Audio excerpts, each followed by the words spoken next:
to be here in this dialogue between UNAM Chicago and the Center for Research in North America. This is called Diálogos del Bicentenario, of diplomatic relationships between Mexico and the United States. We have here Dr. Peter Krieger of UNAM, of the Research Institute of Aesthetic Arts, and Dr. Dietrich Neumann from Brown University. I will read each of their bios very quickly so that we all know them. Dr. Peter Krieger is PhD in art history of University of Hamburg in Germany. Since 1998, he's a research professor at the University of Aesthetic Research, Instituto de Investigaciones Estéticas at UNAM, and a professor of art history and architecture at National Autonomous University of Mexico. From 2004 to 2012, he's vice president of the International Committee of Art History and a fellow at Research Project Transcultural and Transhistoric Efficiencies of the Baroque Paradigm at the University of Western Ontario in London, Canada. He is a member of the Commission of Billboards at the Ministry of Urban Development, and in 2016, Abby Warburg Professorship at the Warburg House, Hamburg University in Germany. In 2017, he's a visiting fellow, Cultures of the Global South at Tübingen University, and visiting professor at Regensburg University. One of the principal investigators of the SNF Synergia project, mediating the ecological imperative in Bern, Switzerland. His research work and publications encompass the history, aesthetics, and political iconography of architecture, cities, and landscapes in the 20th and 21st centuries. Dr. Dietrich Neumann is a professor of history and art and architecture, director of the John Nicholas Brown Center for Public Humanities and Cultural Heritage, professor of Italian Studies.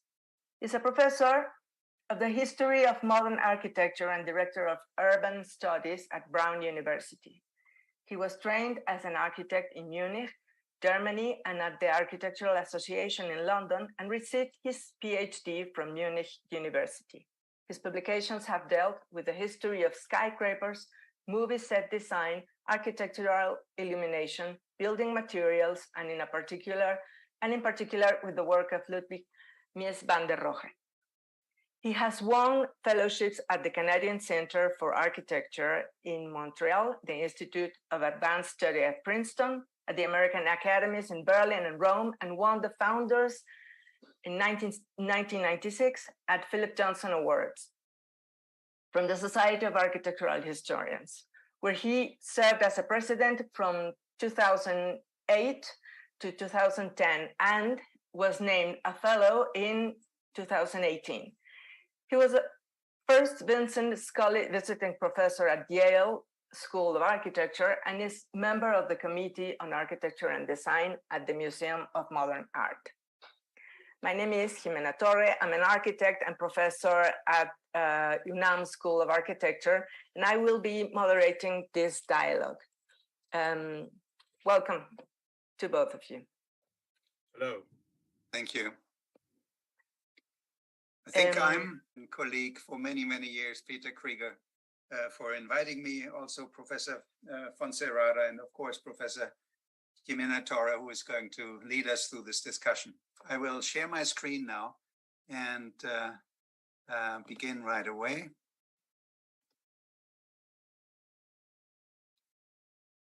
I want to talk a little bit about New York City, as we had discussed. I know Professor Krieger will talk about Mexico City and others, and we'll mostly talk about New York City today, but also a very brief history at the very beginning. As many of you know, in the history of the skyscraper, New York City holds a special place.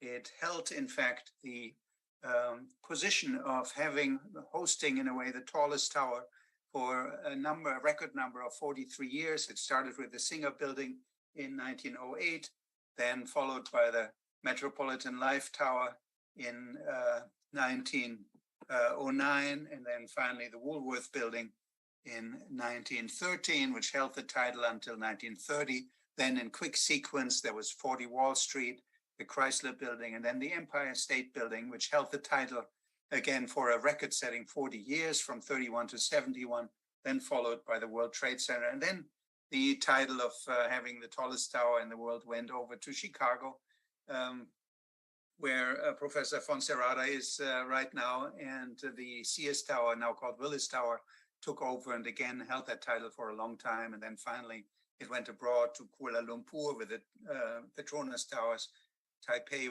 101 in 2004, and finally the Burj Khalifa that still holds it to this very day. If we look at statistics here, it's really quite interesting to see the enormous length of time that New York City dominated that field and the number of different buildings. And also we can see how, in fact, the sort of increase in height sped up in recent years with Burj Khalifa. But I wanted to just briefly mention there are other reasons why New York City holds such a special place in the history of the skyscraper.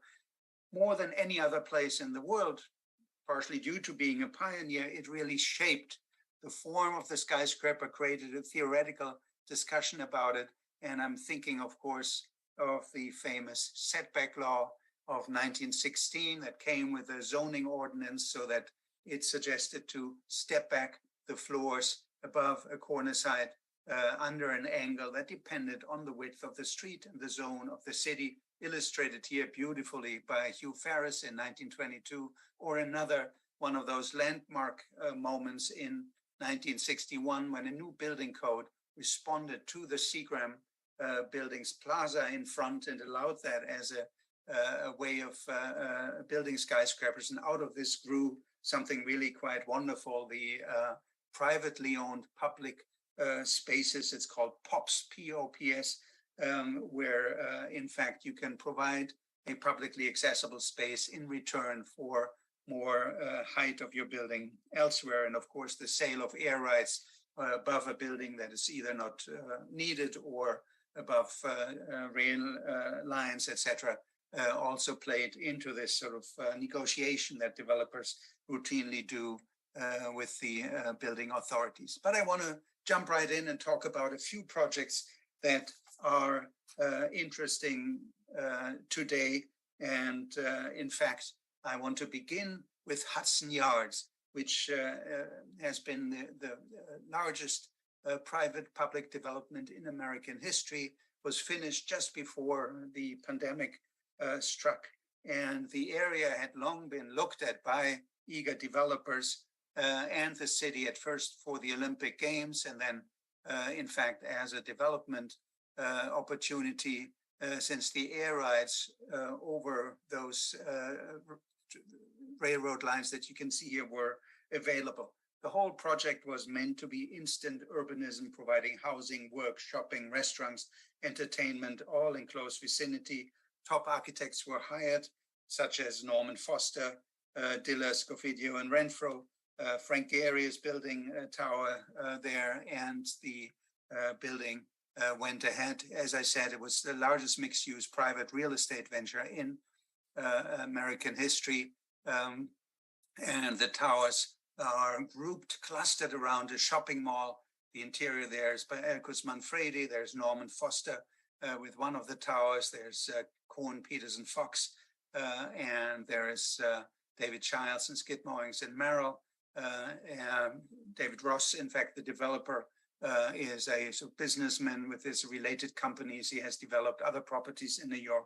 He also owns the Miami Dolphins and a number of other ventures. And here is Cohn, Peters, and Fox Tower with that edge, the viewing platform, at the very top, which is sort of one of the draws to bring people to this area. But perhaps most, and you see here, the idea, in fact, of providing sort of urban excitement and entertainment in this neighborhood. And then, of course, there's also a sleek and cylindrical tower by Deleuze, Scofidio, and Renfrew, who had the great idea of turning an old rail line into a horizontal linear park, the so-called High Line, which actually now connects to Hudson Yards. And they built one of the towers and added the public amenity of a flexible theater that can respond to different audience sizes by actually having enormous wheels and moving in and out there. And you see it here. Another last amenity to mention is the so-called vessel by the British designer Thomas Heatherwick, with 154 intricately interconnected flights of stairs, 2,500 steps, and 80 landings. It all opened to great fanfare in 2019, but timing could not have been worse for this development as COVID came shortly afterwards. Visitors numbers plummeted. Sadly, several suicides at the vessel led to its closure, and major store brands have left. Many critics felt that Hudson Yard was not only atypical for New York City and would mostly attract tourists and newcomers, but it would also take economic power and incentives away from other parts of the cities. And then economists weighed in particular Bridget Fisher and Flavia Leite, in a very long report that's online for the New School of Social Research and its Schwartz Center for Economic Policy Analysis. This report was picked up by the intrepid critic of the New York Times, a man called Michael Kimmelman, who in fact reminded his readers of a recent debate when Amazon, the retailer, had offered the city to move one of its headquarters to Queens, create 25,000 jobs there, and asked for $3 billion tax break in return. It was eventually turned down, but with far less public attention, the city government has for more than a decade funneling even more money into the development of Hudson Yards. The tax breaks and other government assistance, in fact, amount to almost $6 billion. All of this in Kimmelman's wonderful article, and he describes how the city paid for the subway line, the number 7 subway line to Hudson Yards, created acres of parks to make it more attractive, paid for it out of taxpayer money. Then there is interest payments that the city took over when the project didn't create enough income in the beginning. And so almost 90% of the office tenants there are transfers from Midtown, lured by lucrative tax breaks provided by New York politicians to the developers. So companies moved from Midtown and moved over to Hudson Yards. And result of this, and of course, that's what Michael Kimmelman is also concerned about. What kind of urban space is the result of this development? And I quote him here, he said, overall, Hudson Yards epitomizes a skin-deep view of architecture as luxury branding. Each building exists to act like a logo for itself. The assortment suggests so many crowded perfume bottles vying for attention in a department store display window. I will stop this here for a second. And of course, he continues then and says, with its focus on the building's shiny envelopes, on the monotony of reflective blue glass and the sheen of polished wood, brass, leather, marble, and stone, Hudson Yards glorifies a kind of surface aesthetic, glorifies a kind of surface spectacle, as if the peak ambitions of city life were consuming luxury goods and enjoying a smooth, seductive, mindless materialism. It gives physical form to a crisis of city leadership, asleep at the wheel through 2 administrations, and to a pernicious theory of civic welfare that presumes private development in New York's primary goal, the truest measure of urban vitality and health, with money the city's only real currency. A damning critique, wonderful to read, still very pertinent today. And then he ended with a wonderful comparison, which I really like.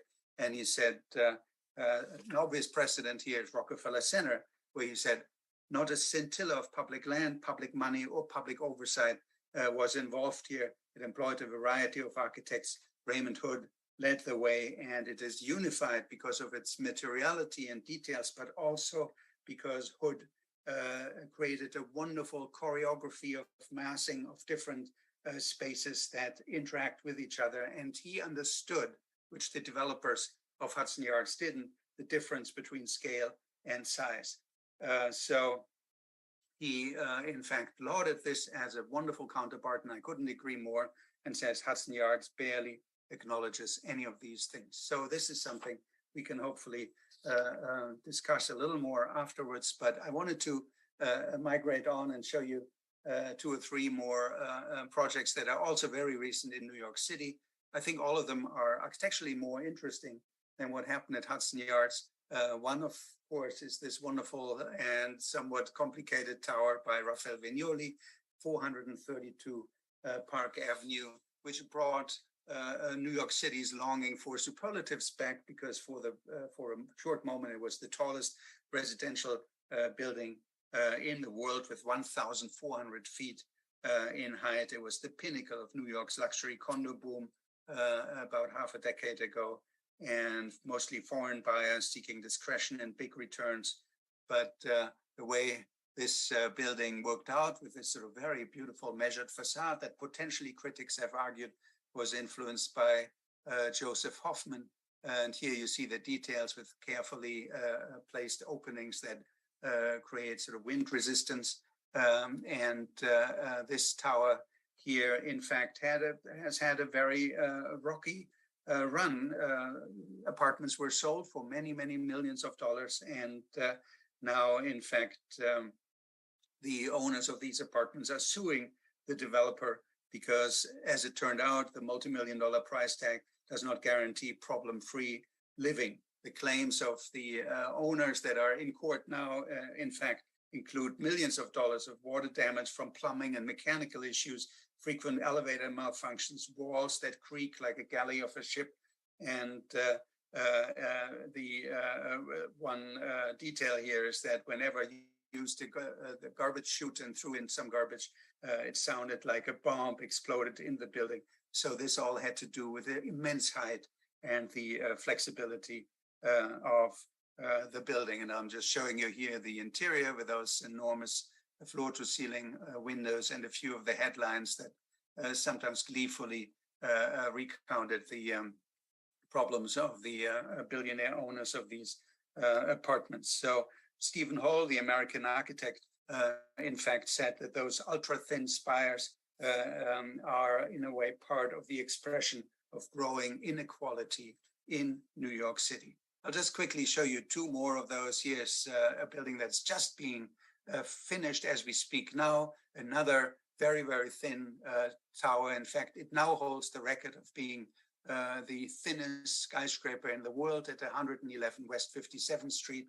The architects are Schopp, 84 stories, a little taller than Raphael Vignoli's building, and the width to height ratio, which is unprecedented and unequal, is 1 to 24. And here it is. What is interesting to me is that, and that shows the strength of New York City as a location for skyscrapers, its history, in fact, plays into the design decisions of architects today. It has both a setback at the very top, as you can see here clearly, and the materiality of the facade with panels of white terracotta and bronze framing is a direct reference, as you can see here, to the Woolworth building of 1913, the first major building to claim the title of the world's tallest tower. Here's another example, which I wanted to end with. Norman Foster designed a office tower at 425 Park Avenue, replacing a 1957 building by Kahn and Jacobs, but again, employing something that he wouldn't have to employ necessarily, a sort of staggered setback in the facade, a very expressive outer structure, as you can see here, a very modernist floor-to-ceiling window aesthetic, and wonderful luminous fins at the very top. We look at the details, and here it is in the height comparison. It's not one of the tallest towers, but it clearly is trying to be a New York City skyscraper, embracing the local history and heritage. in the skyscraper, in some cases, like the comparison between the entrance lobby of 425 Park Avenue and that of Mies van der Rohe Seagram building on the right is strikingly similar and really meant as an homage to this great skyscraper. And if we look at the way this building is celebrated by the sort of advertising firm that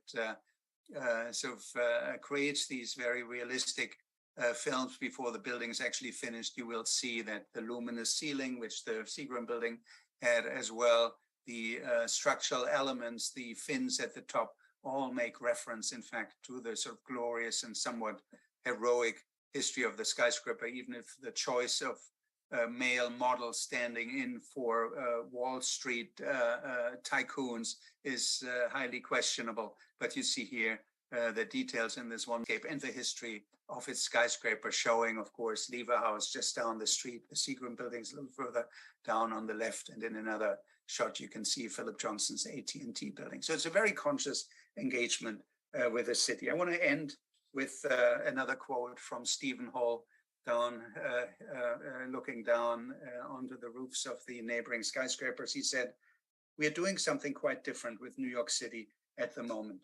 What will future generations think about our present thrust? What will future philosophers write about our current ongoing Manhattan spires? Loftily idealistic, built for harmonious urban living, built by a stable society, formed by women and men who profess the worship of wealth? Carpe diem, seize the day, certainly applies to our developers. However, we as citizens might prefer ars longa, vita brevis. Art is long, but our lives are short." Thank you very much.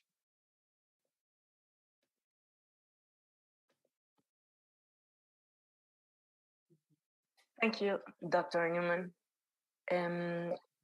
We will be listening now to Dr. Peter Krieger, and then we will be asking some questions and having this dialogue. Is it all right with you? Okay. Okay, hello. Before I start my talk on the skyscrapers in Mexico City, on the potential and problems, I just have to make an announcement that I'm giving this talk under difficult conditions, because today is September 19th, and just an hour ago we had an earthquake here in Mexico City. And I'm living in an 8th-floor apartment, so I was a little bit scared, but nothing happens. But just it's exactly the topic of my talk. It's how to build or why building skyscrapers in an earthquake city.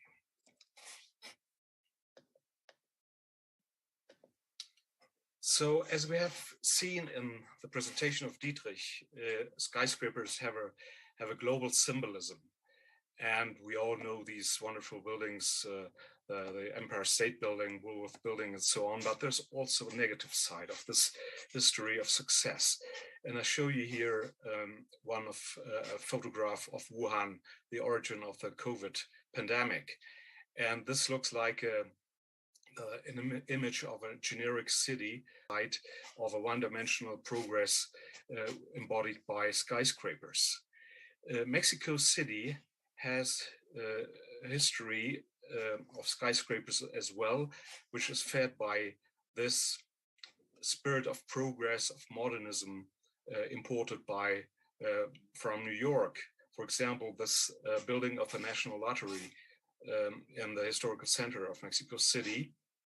And this history of success is contrasted by, for example, here a vision of a painter, Carlos Tejeda, who shows us how these documents of engineering, of architectural glamour, are questioned by the movements of the earth. And Mexico is one of 50 or 60 earthquake cities in the world. And we had, today this earthquake, which is not so strong. There were terrible events in 1957, 1985, and 2017. And this building here, which you see on the screen, is the Latin American tower, Torre Latinoamericana, which has good engineering. It's built on the edge of the former pre-Hispanic city of Tenochtitlan on a stable ground, and it has a very intelligent construction. So there is intelligent. There's the possibility to construct high-rise buildings, skyscrapers in earthquake cities, as this example shows. Sorry, my PowerPoint is not moving well. But there are doubts. This is a building which was finished some years ago. It's called Torre Reforma Tower at the main avenue of Reforma in the center. And it's a building which had won many international prizes. So it's very famous. But the architects here have apply an aesthetics of earthquakes when the buildings shake and the pieces are falling down. I mean, this is an architectural aesthetic, but it evokes the memory. And the architects and engineers say that this building would resist an earthquake of 9.0. Today we had 6.8. And I ask myself, why do we have to construct such buildings? What happens in a city with an earthquake of 9.0? So most of the city will be damaged, many dead people, and you still have this high-rise building here, this office tower. So there are questions, and also why constructing these apartment high-rise buildings? I would not imagine to have an apartment up there an hour ago. So this is the basic question. It's technically possible. Many earthquake cities, just like Tokyo in Japan, have developed intelligent construction techniques, but is it necessary? Of course, the background of this is what I call the neoliberal impact. It's not only the technology, but it's also the impact of the real estate developers since the 80s. As seen here, a high-rise building, which is called the Pantalon, from Teodoro González de León, the Trousers building in Santa Fe, an edge city built on a garbage dump. Well, this new city arises and gives the image of progress, of globalization, and of unification. So what is rising there is a kind of a generic city with not so many differences of the design of the high-rise buildings. So the history of skyscrapers is interpreted in a very banal way, not only in Mexico and in many other parts of the world, also in the Arabic countries and so on. So this tendency has brought us what Rem Koolhaas called junk space, a generic city. Here another photograph of Santa Fe, and also it expresses a notion which already is included in the film, the fantastic film of Fritz Lang, Metropolis, that the high-rise buildings also symbol of social segregation in this case in Mexico City, a highly segregated city. Also, what we can find are problems that for reasons of corruption and so on, many projects of the real estate market, which are project in short terms, they want to earn money in the most rapid way, so are built without geophysical investigations. And then you have such situations that the nature strikes back and questions this product of human civilization. And we have also these types of hyper developments, as Dietrich has shown us with the Hudson project. And this is the Torre Mítica, a group of international renewed architects implanted this project. And here on the render, you can see the fascination of the illuminated towers, and also what Dietrich has shown us. It's a fascination, but of course, the effect is terrible for all the neighborhood. It produces a big, severe damage of the social and spatial structure of this neighborhood. So I want to point out that skyscrapers are not sustainable. There's no green skyscraper. This is really not truth. And the context of this is that only 3% of the world is covered by cities, but they produce about 75% of the CO2 emissions. So architect Richard Rogers once said the city is a parasite. And we are living in times when the techno mass is heavier than the biomass.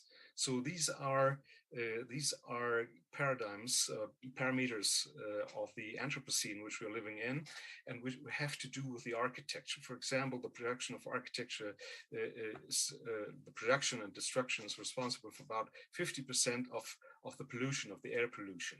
So we have this. We have the situation that the symbol of progress of modernism also is a dystopian symbol, became a dystopian symbol. And I want to finish this with an example which is close to my place where I live in the Colonia Nápoles in Mexico City, where we have an open space which is still not under construction because of the speculation, real estate speculation. And there is growing now in the last 2 years vegetation. So I think we should rethink the production of skyscrapers and maybe some to just think and stop and leave open spaces in the city and apply what is called the sponge city, ciudad esponja. Thank you.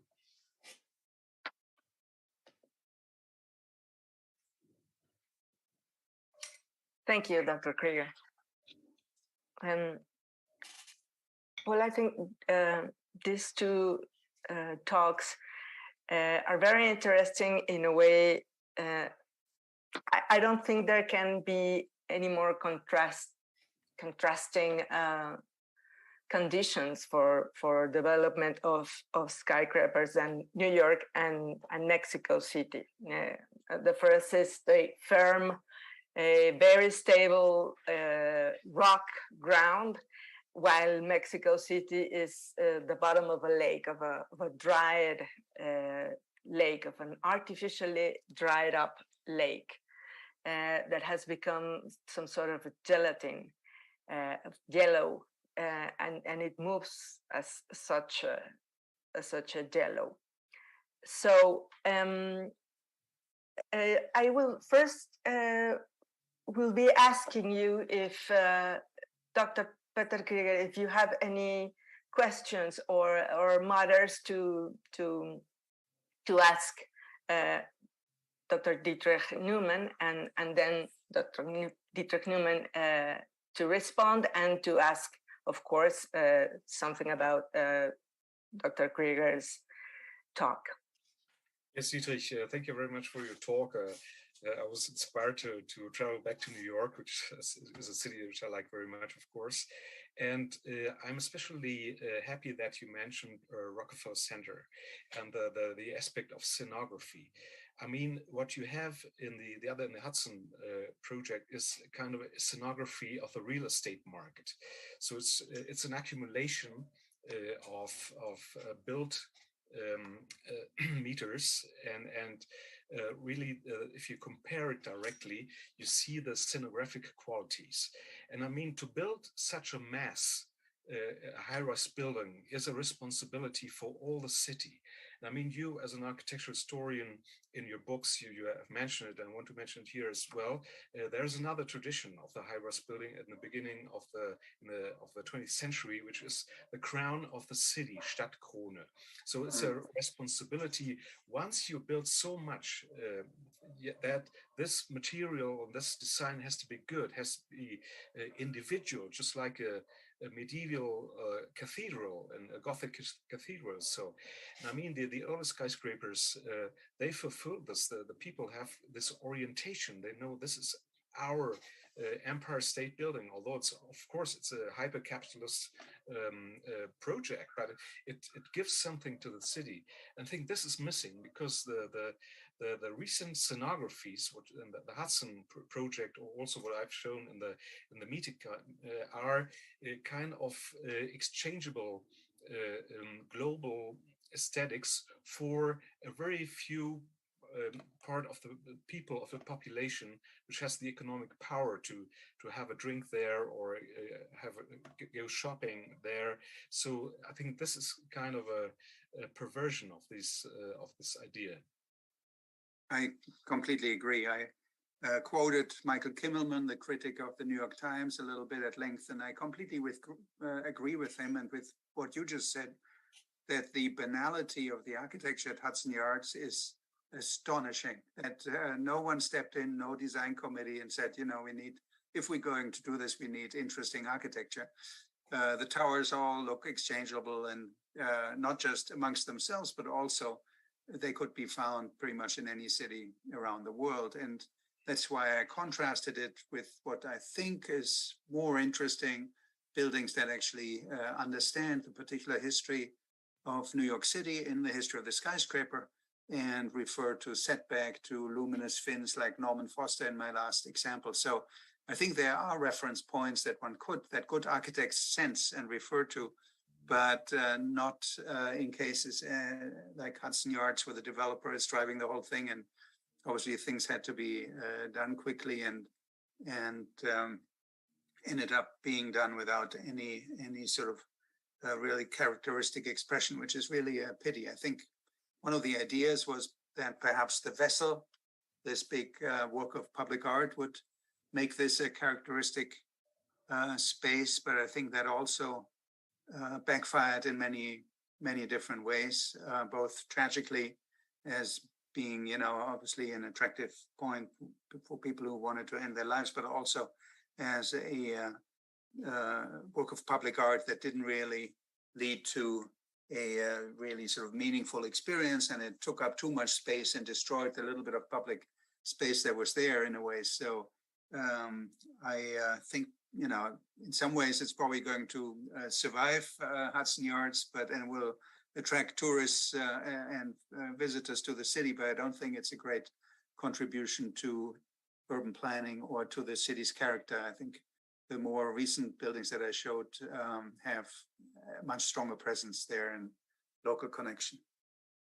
I mean, I'm glad that you mentioned the design committees, because this is kind of a academic and also a political issue, because in many cases in New York, in Mexico City, in many big cities of the world, the urban development is in the hands of the real estate developers and not of the people. I mean, you have to live with this every day. So, I mean, there should be more mechanisms of a democratic relation, only give it to the hands of the developers.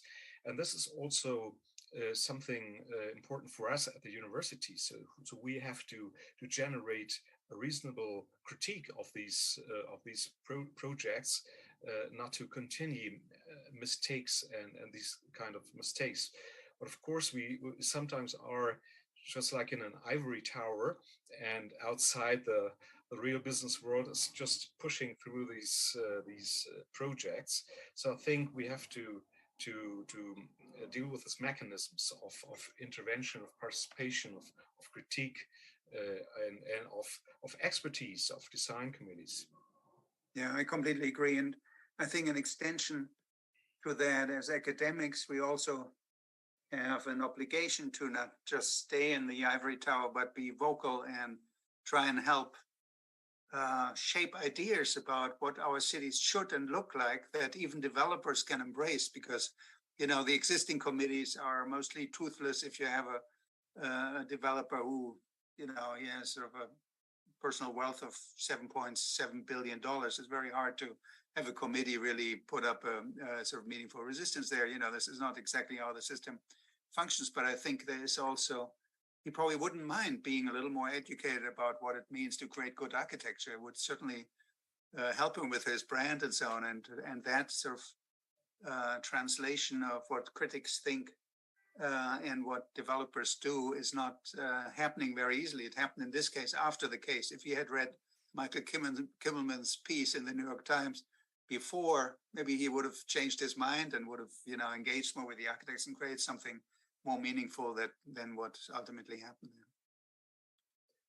I mean, there are good stories. I remember many years ago when I was in New York with Tony Tang, architect and author, showed me around, and he worked for many years in the Landmarks Preservation Commission in New York and in Manhattan.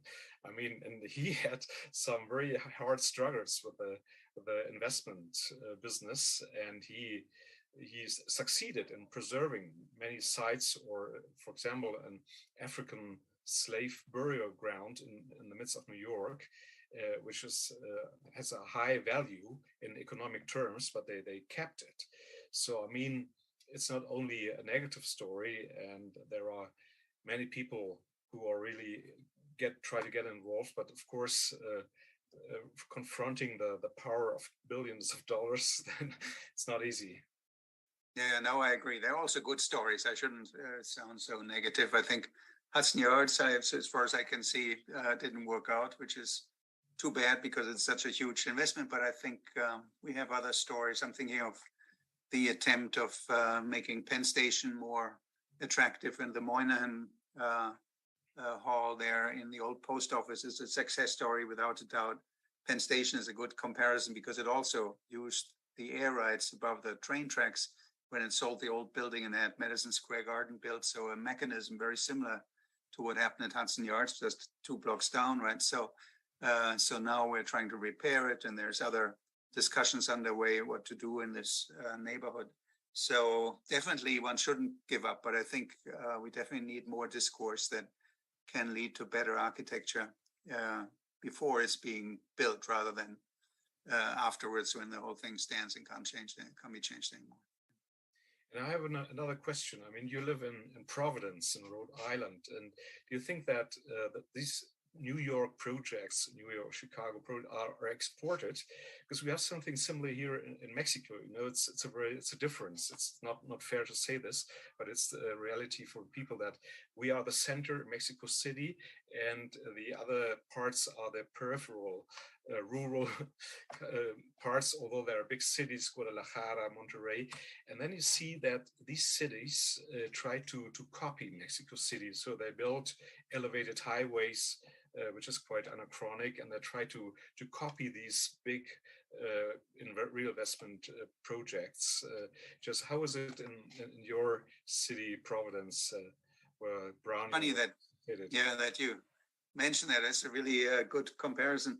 We have a skyscraper. Providence is not a big city, right? Where we have a skyscraper downtown that was built in like 1926 or so, and Providence always wanted to be a bigger city than it really was. It had big metropolitan ambitions, so they adopted the New York City setback law, although there was absolutely no reason for them to do that because we don't have canyons of skyscrapers. You know, most buildings are 4 or 5 stories.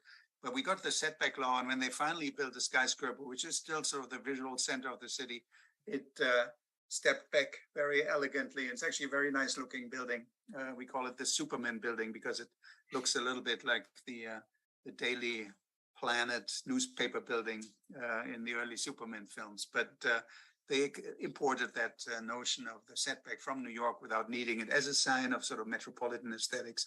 And now currently we have a developer from Brooklyn who wants to build a 42-story tower that would be the tallest tower in Providence. And it brings he brings along a sort of more streamlined New York City aesthetic, or somewhat exchangeable. He has built in Toronto, and it looks a little bit like the Toronto waterfront, all those high rises there. So it's not exactly specific to Providence, which is one of the reasons why it has been held up by our design committees for quite some time, because people say, you know, this is Providence, Rhode Island, and we are special. We have a local culture and local aesthetic, and it should respond to that. So these things happen all the time. It's really quite interesting. But I think he has taken all the hurdles that were put up, and I don't know if he's going to move forward, but it was exactly that transfer of ideas from a central metropolitan city to a small city, just like you described. Yeah. You work in a design committee? You know, I was I'm unfortunate, you know, obviously following to what I just said, right? We academics should be involved. I've been involved in the design committee at Brown and somewhat marginally in the city, but I should really be more involved. It's a very good point. Yeah. Yeah, I worked many years in the committee of billboards in Mexico City, in the Secretary of Urban Development, and it was a very hard experience, I must say, that the businessmen came with the lawyers there, and so it's a big part. It's an illegal business, and it was not easy for me to be there, but a good experience. I liked it very much. Well, that's fascinating, obviously, because it's probably parallel to being on the design review board, okay, skyscraper designs and so on. That's absolutely fascinating. I'm glad you did that and you had an impact there. Maybe Jimena, you want to make a comment or ask more questions? Well, I was thinking that in Mexico City, the codes around building skyscrapers have evolved in relationship of earthquakes and what a building has to resist, right? And also lately they have been changing in order to accumulate less cars, because in Mexico City, very differently as in New York, buildings have to allow a lot of space of parking for cars. So again, it's very different for New York City. What would you say, Dr. Dietrich Neumann, would be the elements of the codes, the evolving of the code in New York City? Well, I think the key steps, apart from the setback that I mentioned, right, was the idea of trading public spaces and offering public spaces in return for taller, higher numbers of floors elsewhere, which is a very much a sort of New York City phenomenon, and driven, I think, by a good idea of having, publicly accessible but private spaces that developers provide. Some work really well, like the plaza in front of the Seagram building is much used by people at the lunch hour and so on. Others, are mostly deserted because they don't get any sunlight and no one really spends much time there. But the idea of forcing developers to do something for the common good, for the public, is a good one, and that drove that idea. So there are some good ideas that other cities can, I think, learn from and adopt. But as Peter pointed out, it's worth remembering that New York City, and you pointed that also out, Jimena, that of course, sitting on a granite ledge, you can build very tall. You don't have to worry about earthquakes. And of course, you have an island, which means you're very limited in space. Mexico City is quite different. The reasoning for skyscrapers is not always as pressing, perhaps, as it is in New York City. And so, and maybe as a last point, the swaying that comes with earthquakes in Mexico City, as I pointed out, is something that we now have with these super slim skyscrapers as well. And they haven't managed to figure out how to avoid the negative effects of that. So there's a lot of slightly surreal and illogical developments. But I wanted to come back to Peter, if I may, since you said I could ask him also a question. I was very interested in your point, which I always also make to my class, the sort of fact that 50% of the sort of carbon footprint and environmental impact of what we do comes from building buildings, making cities, transportation, destroying buildings, whatever, anything, making concrete, and all of this together that creates the urban environment is a major factor in the sort of climate crisis that we're in and the ecological crisis. And the question is, what are the ways out? You showed that very intriguing and strange looking example of the Torre Reforma, which looked as if, as you pointed out, looks as if things had fallen off during an earthquake, which was just sort of an illustration, but it also looked as if it had almost no windows. And I wonder if you see sort of meaningful responses in this field that take this equation of 50% of what we do is sort of harmful to and it contributes directly to the climate crisis. If you see that in buildings applied meaningfully towards better results.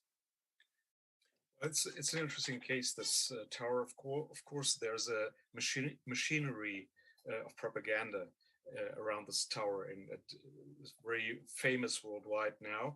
And I mean, it has other parts with more glass, the glass facades. And so this is just one facade. I may send you some images of the tower. It's also a striking contradiction that they built it on a historical building of the late 19th century, so which they had to move. But I mean, behind this is this tower has a kind of a contradictory semantics.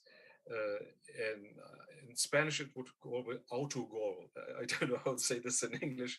It's you meet your own goal, and so it's quite absurd if you go into the details. I wrote an article on this, and but behind this is the debates on the architecture in the Anthropocene.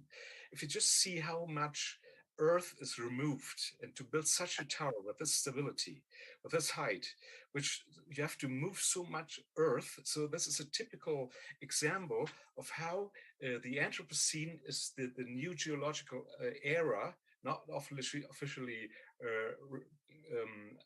approved, but it is a debate which began by Paul Crutzen, then philosophers as Bruno Latour got into it. So you can trace the human power, the human power is kind of a geological force. And that's, I think, the big issue in this building project. So it's the typical aspect. We do not have many alternatives. Of course, there are some experiments in Germany recently to build a high-rise building with wood. But of course, there are many problems also. If the wood is not sustainable, it comes from Indonesia or whatever, then you have also a negative environmental balance. But there are interesting things, or you may remember also when you were in Munich, Thomas Herzog, and he's tried to avoid air conditions. So I mean, we cannot avoid the human trace on Earth. So we want to live in cities, we want to construct, we want to have office buildings, but we can try to reduce. And this is what's happening in Torre Reforma. It's excessive. It's just the accumulation of space, rentable space, to make a lot of money, and then give it a kind of a signature, which is quite contradictory. But I mean, I'm working with my architecture students on these issues. So of course we use concrete, we use aluminum, but we have to know what's the environmental balance, what's the footprint of the production of aluminum, of concrete. And so there are also new researches going on concrete with less environmental impact. So we have to get updated and have the consciousness to when we use this material. Not only it's very beautiful, just like in the announcements of the concrete industry, where everything is wonderful. Of course, concrete is a very good material, very practical, but it has a very negative environmental balance. Yeah. No, that's a really good point. And of course, I'm thinking of, the sort of awareness of climate and in a way, a sort of lack of response to local conditions when you think of the tallest skyscraper, be it the skyscrapers, be it the Burj Khalifa, or be it the skyscraper in Saudi Arabia that was meant to be the world's tallest, which got stuck because of internal political unrest and economic issues who came along with it, at a height of like 57 stories, and it sits in the middle of the desert as an unfinished building. And that might be the end of the super tall skyscraper as we know it. But we will have to see if that fascination endures, given what you just pointed out, Peter, that there's a rising awareness of our impact on the Earth's surface and the impact on all our building on the climate change, and that might put an end to this. We can only speculate. People had predicted the end of the skyscraper after 9/11. I remember reading about this, and didn't take long before the movement got up and going again, and more tall towers were built. But I think there's a hope that maybe Burj Khalifa was the last one of the super tall towers. But given what happened in New York and is happening currently with the world's tallest residential towers, there's still fascination that comes along with that. So it's a whole Freudian topic to explore what makes that fascination so enduring. Well, it's the fascination, the seduction of the rendering. And I could imagine sitting there with a wonderful view on Central Park. It's wonderful, but then with the noise of the garbage thrown down, it's not so nice. So of course, as we work with visual material and art history, architecture history, you know this. You did a wonderful book on the light and the illustrations or the architecture in film. We have to have this critical view or present this critical view. What's the difference between the constructed material and the visual construction in announcements or in films? So that's important. Exactly, yeah, especially in New York City, right? That's a big part of, I think, what makes the city attractive. This sort of imagery that has been created over the last 100 years in movies and images and postcards and whatnot, and to strengthen and continue that image is certainly in the interest of the city that wants to attract tourists and visitors and businesses too. It's very important. Well, Jimena, I don't know how we are with the time frame. Maybe it's time to conclude, or do you have another question? Well, I have a lot of questions because I think there have been many things that are really interesting that have been said. I don't know if it's okay with you. I would like to ask two questions to Dr. Neumann to tell us more about this relationship between height versus scale. And Dr. Krieger, you said a phrase that I think it's really interesting, and I've heard a lot, is nature strikes back and questions things. So if you could both tell me more about this very shortly, because I think we're already approaching to the end. Just very quickly, I think one of the points that was made in this quite brilliant piece in the New York Times criticizing Hudson Yards, comparing it with Rockefeller Center, was that the common good should be something that we have in mind when we build these huge developments. And he pointed out that some of those super slim skyscrapers that have recently been built have no public areas at the top. They're just there for the people who spend a lot of money on having these apartments. And of course, they rise rather abruptly from the streetscape, whereas in Rockefeller Center, you had a very careful orchestration of lower buildings to mid-sized buildings and then to the big RCA tower in the center by Raymond Hood. And these were qualities of urban design that he felt were lost both at Hudson Yards and with those slim towers and should be brought back. And that is really making sure that the common good and what helps the pedestrians and the people who come to New York and visit helps them to engage with the city in a meaningful way, rather than just having the developer and the billionaire owners in mind who enjoy their view from there. So that was, I think, the idea. It's very important.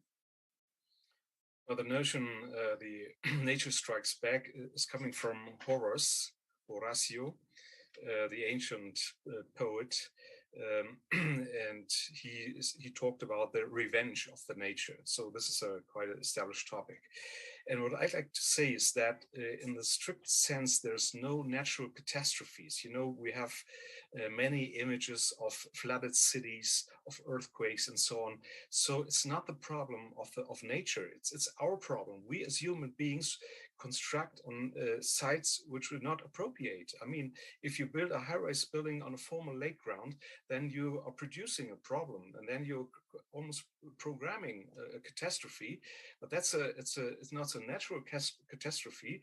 Nature is in a continuous development, and the moving of the plates of the earth. This is a normal process. But the question is why we have to build there, at whether we have these cracks or unstable grounds, or in cities like New Orleans, which are flooded constantly.